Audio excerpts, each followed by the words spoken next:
Olá, bem-vindo ao Quem Pode com Elas. Hoje nós temos uma convidada muito especial, a professora Cristina Castro. Ela é professora da Universidade de Brasília, é uma honra ter uma colega da universidade aqui, e especialmente porque ela dedica a vida dela a pesquisas que vão fazer diferença na vida das pessoas. E por isso eu estou muito honrada de tê-la aqui conosco. Ela tem uma formação ímpar, muito fundamentada na ciência, na inovação e também tem passagens fora do Brasil, aqui no Brasil, e nós vamos conhecer melhor sobre a professora Cristina. Professora, quem é a Cristina Castro? Bom, antes de mais nada, um super prazer. Estou muito feliz de estar aqui, muito feliz de estar batendo esse papo com quem pode com elas, que realmente eu acho que nem nós mesmas podemos com a nossa vida, com a nossa alma. Olha, a Cristina é uma sonhadora que vem de uma família muito feminina. Aos 9 anos eu perdi o meu pai. Então, minha mãe sempre foi uma mulher muito presente. Minha mãe, no final da década de 50, fez matemática e física numa universidade do Rio Grande do Sul. Então, você imagina que ela vem de um contexto onde ela rompeu muitas barreiras. E ela sempre me dizia que ela rompeu essas barreiras para que eu pudesse andar mais. O meu primeiro brinquedo foi um ábaco, que eu pintava de cor de rosa e botava trancinhas no meu ábaco. Então, a Cristina é uma menina que foi aprendendo que ela podia estar em qualquer lugar. Até que um belo dia, ela se viu no mundo, no mercado de trabalho, ela se viu casando, ela se viu com filhos, e esse mundo não era tão acessível. Então, essa menina sonhadora começou a perceber na pele mesmo, sofrendo processos violentos e processos de violência, mesmo sendo uma mulher loura, uma mulher cis, uma mulher com condições financeiras, tendo morado minha vida inteira no exterior, sofri processos de violência e ali eu precisei me refazer. E nesse momento eu descobri uma Cristina guerreira, uma Cristina muito corajosa, muito estudiosa e que busca todos os dias no olhar para o outro, no olhar para a humanidade, no entender direitos humanos, todos os meus valores mais fiéis, mais umbilicais e como meu grande propósito. Então, acho que essa sou eu. Incrível, né? Eu tô aqui emocionada só de ouvir a professora falar sobre essa história, sobre a sua história, que é de muitas mulheres que estão nos ouvindo, né? E que também passam por processos de violência que vão fazendo a gente. Não, vamos lá, levanta, sacode a poeira, dá a volta por cima, não é mesmo? E eu sei que tem em toda essa sua trajetória uma outra mulher muito importante na sua vida, né? Além da sua mãe, claro, eu queria ouvir você falar sobre a Glória. Ela é uma somatória. Ela é uma somatória de histórias, de todas as nossas histórias. A Glória é uma inteligência artificial que nasce de uma história bem interessante. Em 2016 a 2017, eu estava no meu terceiro pós-doc, morando fora, em Cornell, e eu tinha um ideal muito grande de fazer algo pelo mundo e melhorar, porque um ano antes eu tinha ido parar na UTI quando eu infartei, dentro da universidade, numa loucura danada de trabalho. E lá, nessa UTI, eu entendi que eu tinha que sair dali, que eu tinha que realmente fazer diferença para o mundo. Então eu fui para fora, fiquei um ano fora, mas buscando o tempo inteiro assim, como é que eu vou fazer isso? Como é que eu vou fazer isso diferente? Como é que eu vou fazer isso melhor? E em 2017, quando eu voltei para o Brasil, em seguida eu comecei a trabalhar num projeto, já, obviamente, tinha voltado para a universidade de novo, que chama Vira Vida, que é um projeto que trabalha com jovens que foram comercializados sexualmente, para mim a maior violência, mais grosseira, ao longo da sua infância. E quando eles chegam com 13, 14, 15 anos, eles não têm os pais, eles são largados pelo crime e aí viram fantasmas sociais. E a CNI, a Confederação Nacional da Indústria, tem esse projeto que chama Vira Vida e que atende esses meninos no Brasil inteiro. Eu comecei trabalhando com 100, 200. Em 2018, eu já estava com 2.800 jovens. E aí o meu marido, que é um cientista de dados, um homem, um he for she, virou para mim e falou assim, Cris, é humanamente impossível fazer o que você está fazendo. No primeiro momento eu fiquei com muita raiva daquilo. Porque eu pensei, como assim, humanamente impossível? Uhum. Por que eu não posso fazer? E esse ano eu fui chamada para uma viagem internacional, eu fui para o maior parque tecnológico do mundo. E estava eu nessa comitiva e vários homens. Eu era a única mulher. Por uma coincidência da vida, todas as minhas roupas eram rosa ou roxo. Não sei, eu nem uso isso. Mas num dado momento do cafezinho, onde possivelmente não estava interessante aquele papo e eu estava num cantinho, uma robozinha parou na minha frente e começou lá. Tudo bem? Podemos falar sobre alguma coisa? Eu posso falar com você sobre o que você quiser. E ali eu me lembrei do que o Guga tinha me dito, que era humanamente impossível fazer o que eu estava fazendo. E aí eu entendi que eu tinha que criar uma robô. E eu criei a Glória, que é uma inteligência artificial que vem para acabar com a violência contra mulheres e meninas no mundo a partir de mineração de dados. Então não me importa quem é Maria, mas quantas Marias. Não me importa quem é Cristina, mas quantas Cristinas. Eu preciso predizer o padrão de comportamento de violência, entender esse padrão de comportamento, para a partir disso pensar em políticas públicas eficientes. Nossa, olha só essa história, né? Então, já vá buscar quem é a Glória, né? Eu sou a Glória, o site, não é isso? Redes sociais Das também. redes sociais também. E me conta um pouco, porque quem está nos ouvindo às vezes fala assim, nossa, como é essa inteligência artificial? Como é essa robô? Onde que ela está? Né? Como que ela pode ajudar? Então, fala um pouquinho para que a gente possa vislumbrar, né, quem está lá do outro lado, como ela funciona. É bem interessante. Inicialmente eu comecei construindo realmente a IA. Eu queria entender o algoritmo para que num discurso, numa fala de mulheres, a gente pudesse minerar os dados e entender padrões, predições, ou seja, o comportamento antes dele acontecer. E poder dizer para uma menina que ela está a 5 passos de sofrer a violência. Mas rapidamente eu entendi que, obviamente, o mundo não é igual a mim. Nem todo mundo tem as mesmas condições que nós temos. A gente tem uma casa, a gente tem cama, a gente está no mundo urbano, a gente tem uma internet. Isso não significa para todos. Eu não estou sofrendo violência agora, então não me sinto culpada em falar. Eu me sinto empoderada frente ao mundo que eu vivo. Então são condições que me permitem usar muito mais a minha voz. E a gente começou a estudar muito isso e desenvolvemos um instituto sem fins lucrativos, o Instituto Glória, que trabalha com 5 frentes. Porque para cada questão e para cada necessidade, a gente tem um projeto diferenciado para atender. Então, a primeira frente que a gente trabalha é a educação. É a cauda longa do processo. Eu preciso educar mulheres e meninas para elas terem diferencial competitivo. Então, a gente tem projetos, por exemplo, como Powerful Girls, que a gente faz com o Departamento de Estado americano, a partir da Embaixada dos Estados Unidos e consulados no Brasil, onde a gente já está na 4ª edição, a gente forma meninas para serem grandes líderes do futuro. Meninas essas que estão em condição de vulnerabilidade, têm seus 15 a 18 anos, são de escolas públicas do Brasil inteiro, no contraturno escolar. A gente tem diversos outros projetos educacionais. A gente tem um segundo pilar, que é empreendedorismo. Eu preciso inserir meninas, eu preciso inserir mulheres no mercado de trabalho. Então, a gente faz pré-aceleração de bonequeiras, de boleiras. A gente trabalha, por exemplo, a gente fez um trabalho com a Prefeitura de Recife para trabalhar a parte de microcrédito para mulheres.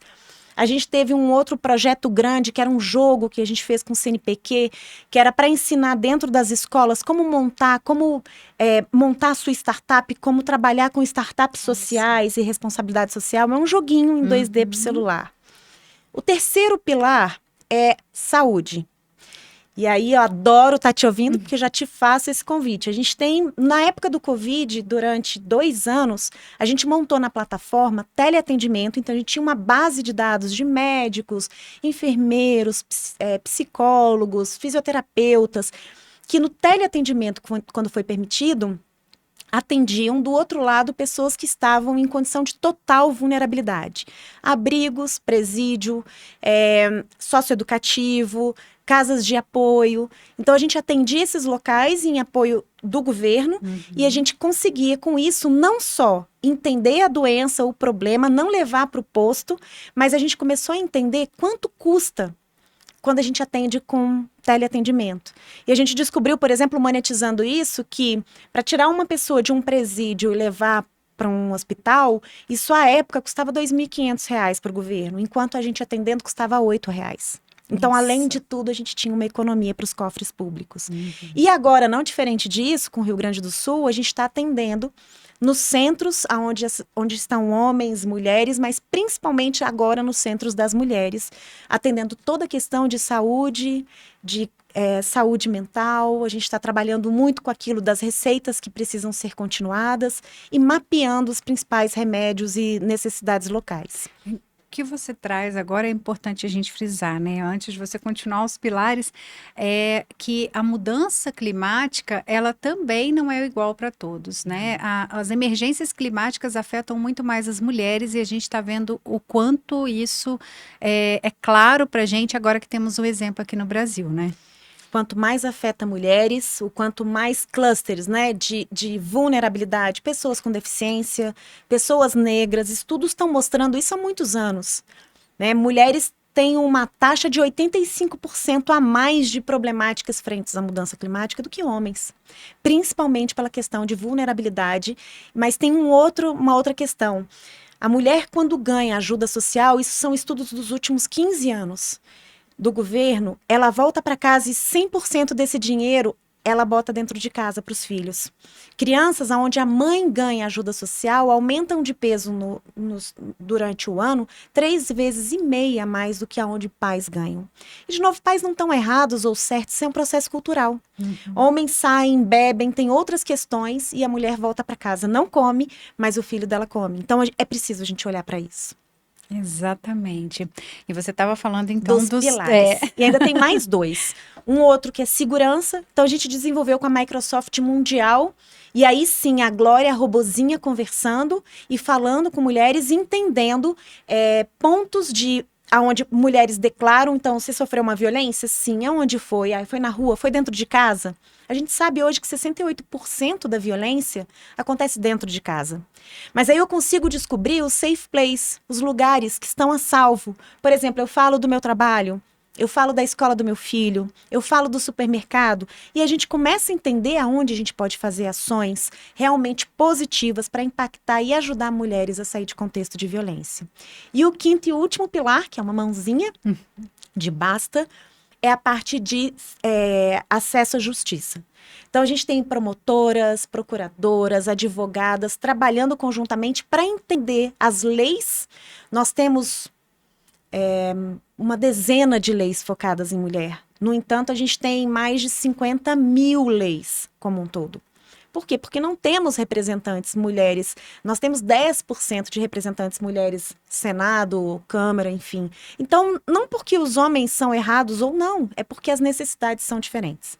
Então, a gente está entendendo essas questões das leis, atuando com isso, atuando com a questão da medida protetiva, que antes demorava 3 meses, agora a gente consegue sair em 20 minutos. Então, a gente está facilitando processos para ajudar mulheres, para dar mais voz a mulheres, mas principalmente para ajudar a vida de todo mundo. Porque se você não tem uma esposa, se você não tem uma filha, se você não tem uma melhor amiga, eu tenho certeza que mãe você teve. Então, por elas. Exato. Nossa, é muito legal ver o quanto o poder, né, que nós temos de transformar vidas e o seu poder de transformar vidas. Assim, eu sei que já eu te vi falando muitas vezes que não é sozinha, mas tem alguém que dá o primeiro passo, né? Tem alguém que fala, eu vou, e pega na mão e segue, né, para que isso tudo aconteça. E aí, eu tô aqui muito emocionada, você falando tudo isso, eu tô aqui pensando como eu mãe. Também. Como mãe, como você vê, né? Assim, porque você também é mãe, né? Sim. E de todos esses desafios, né? Como que você olha para esse futuro e como você se vê, né? Como mãe em todo esse processo? Porque eu imagino também que é aquilo, era humanamente impossível fazer tudo que você estava fazendo, e aí você também abre mão, assim como todas nós abrimos mão de estar com os filhos, né? E como me conta um pouco da Cristina mãe. Eu tenho da minha barriga 2 meninos brilhantes. O Matheus, que tem 26 anos, está fazendo mestrado em Direito em Cambridge. E tem o Arthur, que está com 23 anos, que faz administração na UNB. São 2 homens brilhantes e que eu te digo de todo o meu coração, eu não seria nada sem eles. Eu não conseguiria nada se eu não tivesse eles. Com a vida, com meu segundo casamento, eu ganhei 2 mulheres incríveis. A Manuela, que tem hoje 27 anos, e a Maíra, que tem hoje 22 anos. Mas eu te digo que eu tenho muitos filhos. É engraçado, no Dia das Mães, eu recebi tanta mensagem de voluntários do Instituto Glória, de alunos, porque o maternar, o sagrado feminino, é o cuidar acima de qualquer coisa. É poder, inclusive, te dar um carão do tipo, pô, não tá bom o seu trabalho por aqui. Sabe? Vamos olhar aqui, mas vamos junto. Então, a Cristina, mãe, eu posso te dizer que talvez se na vida tem uma coisa que eu sei fazer e que eu gosto de fazer, é ser mãe. Mas assim como Freud, Lacan, Melanie Klein, a mãe ela tem que ser suficientemente boa. Eu não preciso estar 24 horas do meu dia. Eu não preciso fazer tudo por ninguém. Eu tenho que estar plena inteira. E quando eu estiver, eu também estou plena inteira. Então, eu estava numa palestra outro dia, no Dia da Mulher, e o meu filho mais novo estava assistindo e me perguntaram assim, qual foi o momento mais duro da sua vida? Eu falei, foram muitos. Era cada vez que eu tinha que entrar num avião e viajar e deixar os meus meninos pequenos para trás. Mas eu tinha tanta certeza, mas tanta certeza, que aquilo faria deles homens brilhantes e he for she, eles por ela, que não podia ser diferente.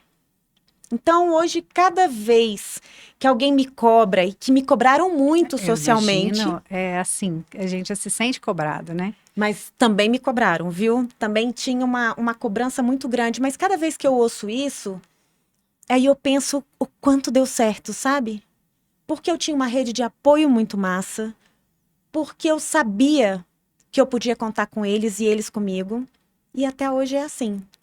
Ah, isso é muito lindo, porque de fato todas nós, né, quando a gente tá, existem até os memes na internet, né, que se você tá no trabalho, te perguntam com quem seus filhos ficam. E Sim. comigo acontece muito, eu viajo muito a trabalho, mas como que elas ficam? Com o pai? Se não fosse o pai e a avó, se não fosse a avó, ia ser alguém. Com alguém que eu confio, né? E que ame elas. Exatamente. Então, quando a gente se vê assim, a gente também tem que entender isso que você trouxe, né? É o estar, não preciso estar o tempo inteiro, mas quando eu estiver, eu estou ali. Eu estou inteira e eles sabem que podem contar comigo. Eu acho que esse é um recado que todas nós mulheres, quando a gente tem medo, né, de ser mãe e porque nasce uma mãe, nasce o medo, né? Assim que falam.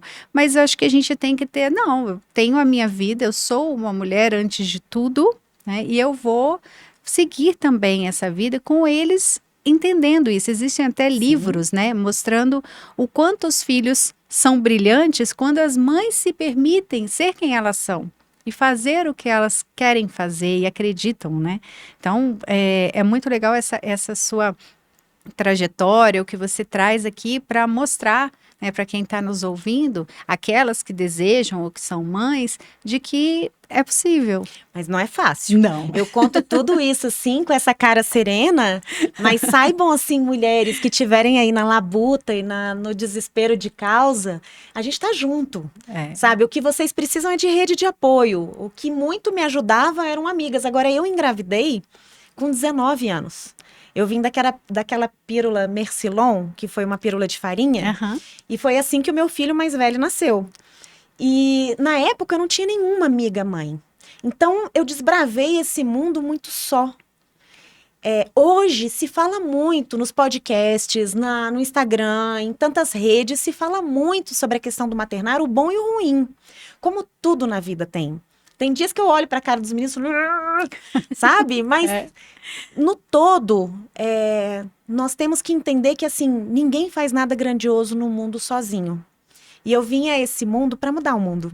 Então eu preciso dos meus filhos, eu preciso dos meus amigos, eu preciso do meu parceiro, meu companheiro, eu preciso dos meus alunos. E isso tudo é somatória. É isso. E não é fácil mesmo, né? Não é. A gente, de fato, quando eu falo assim, não é possível, tá, mas e é aquilo também, né? A gente sabe que há muitas diferenças.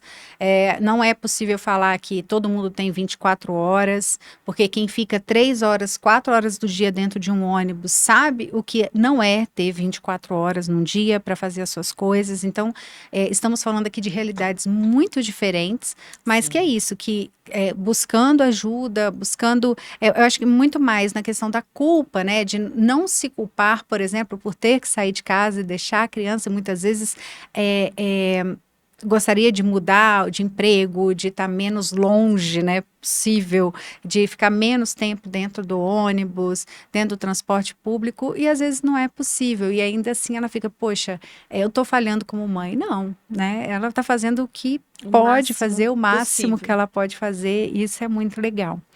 Mas eu gostaria de falar também da sua atual posição. Né?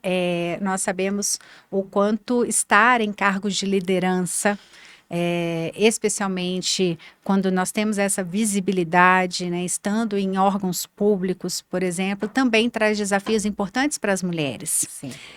E nós temos, então, desafios como gestoras, como né, estar na liderança em lugares que são ocupados majoritariamente por homens, e você está nessa posição, né, como superintendente de desempenho, sustentabilidade e inovação da ANTAQ, da Agência Nacional de Transportes Aquaviários. Então, fala um pouco dessa sua experiência neste cargo de gestão.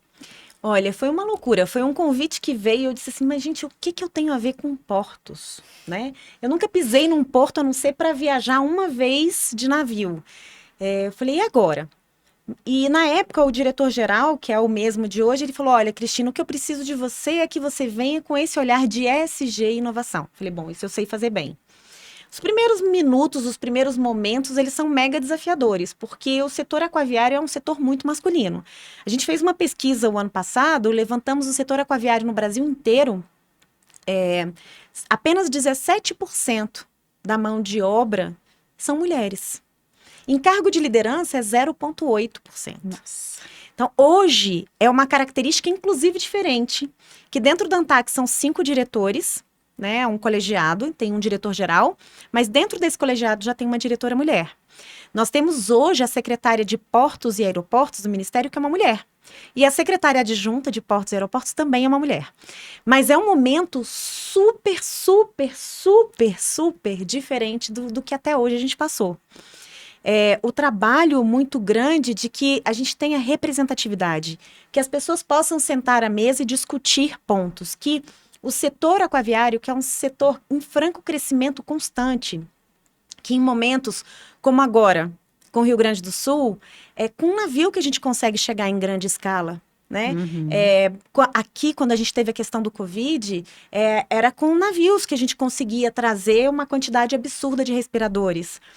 Se a gente pensar, e tem uma fala que 97% de tudo, absolutamente tudo que passa no mundo, ou é do setor aquaviário ou passou pelo setor aquaviário.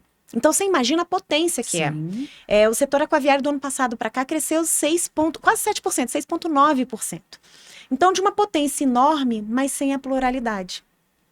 E aí, quando eu fui convidada, foi um desafio enorme quebrar paradigmas, sabe? Que nas reuniões, homens vissem uma mulher sentada ali, que vissem uma mulher que sente mais frio com ar-condicionado, que levanta mais vezes para ir ao banheiro fazer xixi, que tem fome e vai levar a caixinha dela de comidinha, coisas que para os homens não é esperado, ou não é Uhum. cultural, não é uma identidade cultural. Aos poucos isso foi mudando muito. Eu fui muito bem recebida dentro da ANTAQ. A gente criou o primeiro guia de combate ao assédio contra as mulheres no setor aquaviário, junto com essa diretora que eu te disse, que é a diretora Flávia, que é uma das diretoras a única mulher, mas da ANTAQ. E com isso a gente começou todo um projeto de trabalhar lideranças femininas internamente. Então, a importância de ter mulher em cargos assim é que a gente possa gerar representatividade. Então, você olha para mim, você sabe que você pode chegar lá. A segunda coisa é que você consiga resolver questões e pontos que são especificidades do gênero feminino. E a terceira delas é que a discussão fica muito mais rica. Só existe inovação onde tem diversidade. A inovação, ela não existe com as mesmas pessoas sentadas na mesma mesa, com os mesmos homens brancos de terno. Não é assim. Os contrapontos são fundamentais para a construção do diferencial competitivo. E eu acho que é um momento em que eu pude ali, num cargo de liderança, ser microfone para tantas. Então, Nossa. acho que é essa a minha questão lá. E você trouxe uma sigla, que inclusive eu estou me especializando também nessa sigla, que é ESG. E que muitas mulheres que estão nas indústrias, que já estão no mercado de trabalho, da indústria farmacêutica especialmente, né?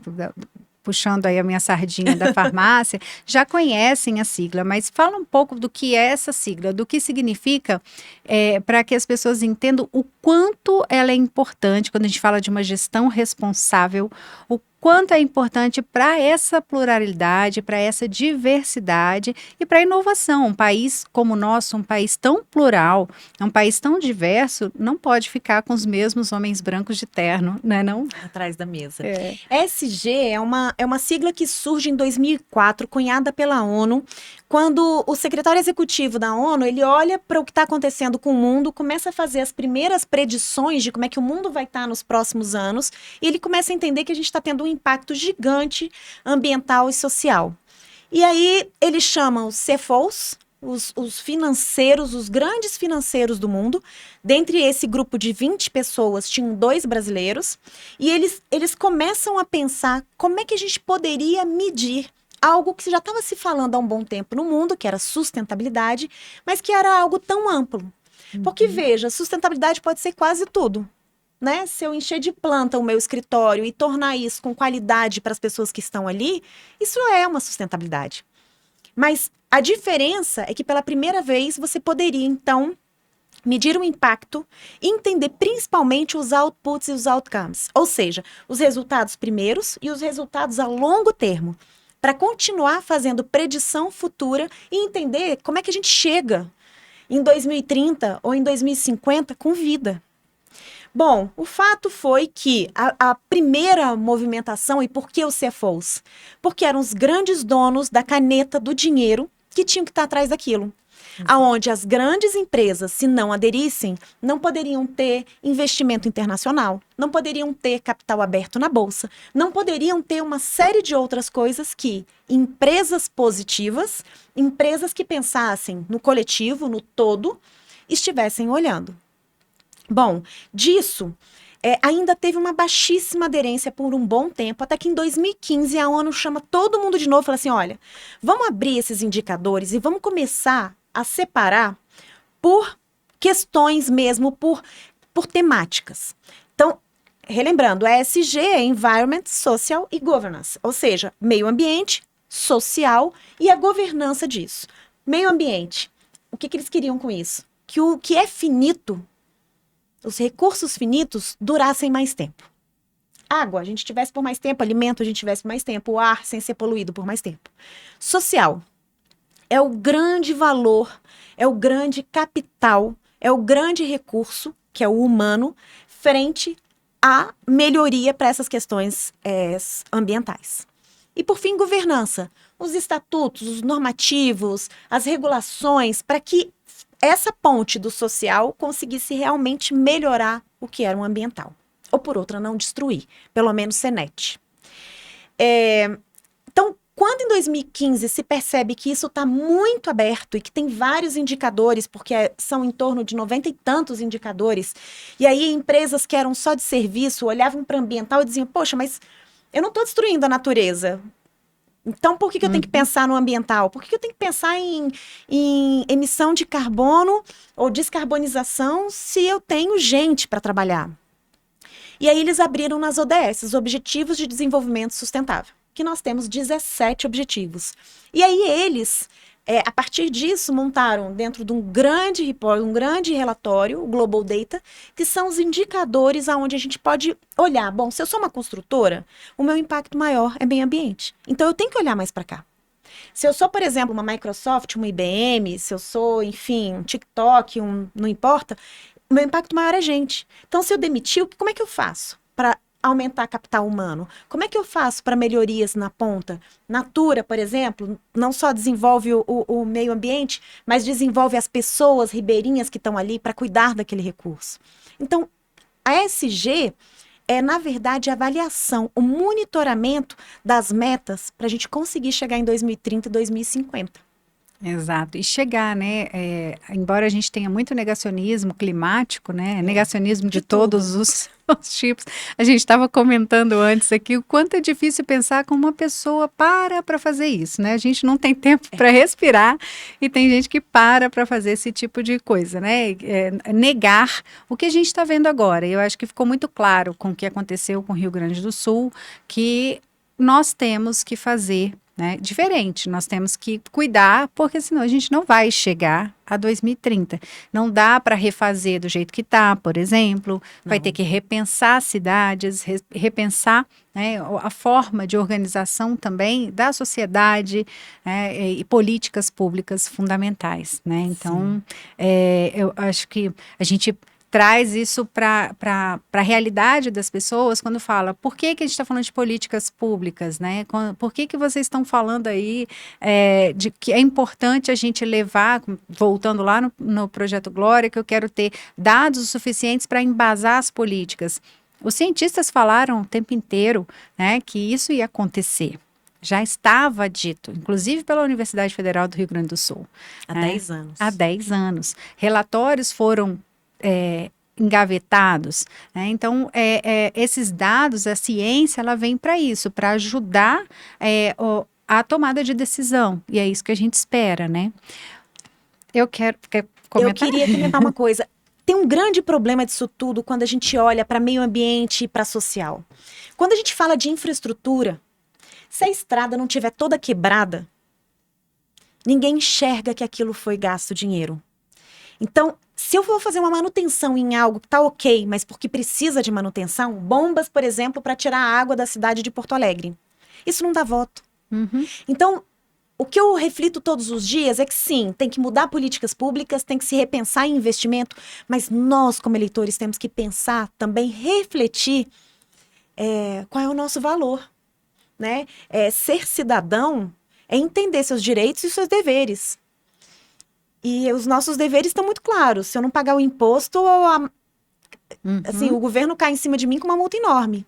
Mas eu não sei cobrar um deputado, eu não sei cobrar um senador, eu não sei cobrar um ministro como eu deveria. E veja, eu sou da administração pública. Mas a administração pública, ela está dizendo claramente, eu trabalho para quem? Para o público, para a comunidade, para a sociedade. Então, eu acho que a gente também tem que entender o nosso papel nessa história. E a gente precisa assumir isso. Porque na hora do desespero, tem lá pessoas incríveis trabalhando, mas a quantidade de voluntários assumindo ali no Rio Grande do Sul, desde lavar casas, a cuidar de crianças, a cuidar de animais, é a responsabilidade social. Nós somos responsáveis pela sociedade. E essa junção, né, dessas políticas com o empoderamento do cidadão, né, ele tem que entender o quanto ele tem direitos, né, eu trabalhei em hospital público, em vários, e eu lembro que na pesquisa de qualidade, normalmente a nossa qualidade estava lá assim, 96%, 97%, e a gente sabia que não era aquilo, que a gente precisava melhorar. Mas nós fomos entender o porquê. E o porquê é que eram as pessoas que estavam ali por direito, porque ela paga os impostos, ela é cidadã brasileira, ela tem direito a ser atendida pelo Sistema Único de Saúde, pelo SUS, mas ela tinha medo que se falasse a verdade, ela não fosse mais atendida. Ou seja, ela não entendia o direito dela, né? E é isso, pensando em tudo que você disse, assim, a importância da educação. E esse podcast, ele também pensa nisso, de levar, dar voz às pessoas, de levar a informação de que ela pode, de que ela deve participar, de que ela deve cobrar, né? E que a gente também deve repensar a nossa prática eleitoral, né? Às vezes a gente fala, poxa, é muito chata essa propaganda e tudo, não quer ver, mas se a gente não se empoderar disso, quem está tomando decisão por nós são eles, É né? isso. E nós precisamos levar quais são os nossos anseios. Em saúde, a gente chama de valor em saúde, que é o desfecho que importa para o paciente. Então, qual é o desfecho que importa para o cidadão? Né? Às vezes a gente não fala e não deixa claro isso. É E tampouco cobra, porque às vezes as mentiras chegam, né, na campanha, mas a gente não cobra ali na frente. Então, por isso que é tão importante a gente ter esse monitoramento, que é um direito constitucional, que é o controle social. Né? É olhar o que está sendo feito com tudo isso. Professora Cristina, eu te agradeço imensamente por esse papo. Eu que agradeço. Foi muito bom estar com você aqui. Eu ficaria mais um tempão batendo papo com você. Eu também. Nem percebo mais que tem as câmeras ali, menina. Já tô ótima aqui. Estou muito emocionada mesmo por você estar aqui. Obrigada mais uma vez. Ali do seu lado, essa caixinha verde é uma lembrancinha, em forma de agradecimento, doces saudáveis da Adoro Moma. Que são doces saudáveis, a nossa parceira, bolo de pote, sem açúcar, sem glúten, Jura? sem lactose, isso. Gente, eu já vou comer. É claro que com uma xícara de café vai ser esse brownie. Todo mundo vai ficar lá na administração, lá na ANTAC, vai ficar assim com o olho grande. Não sei se vai dar um pedacinho, não. Exatamente. Agradeço muito. Eu que agradeço, é uma forma de agradecer pela sua participação. Muito obrigada mesmo, mais uma vez. E a gente espera você no próximo episódio.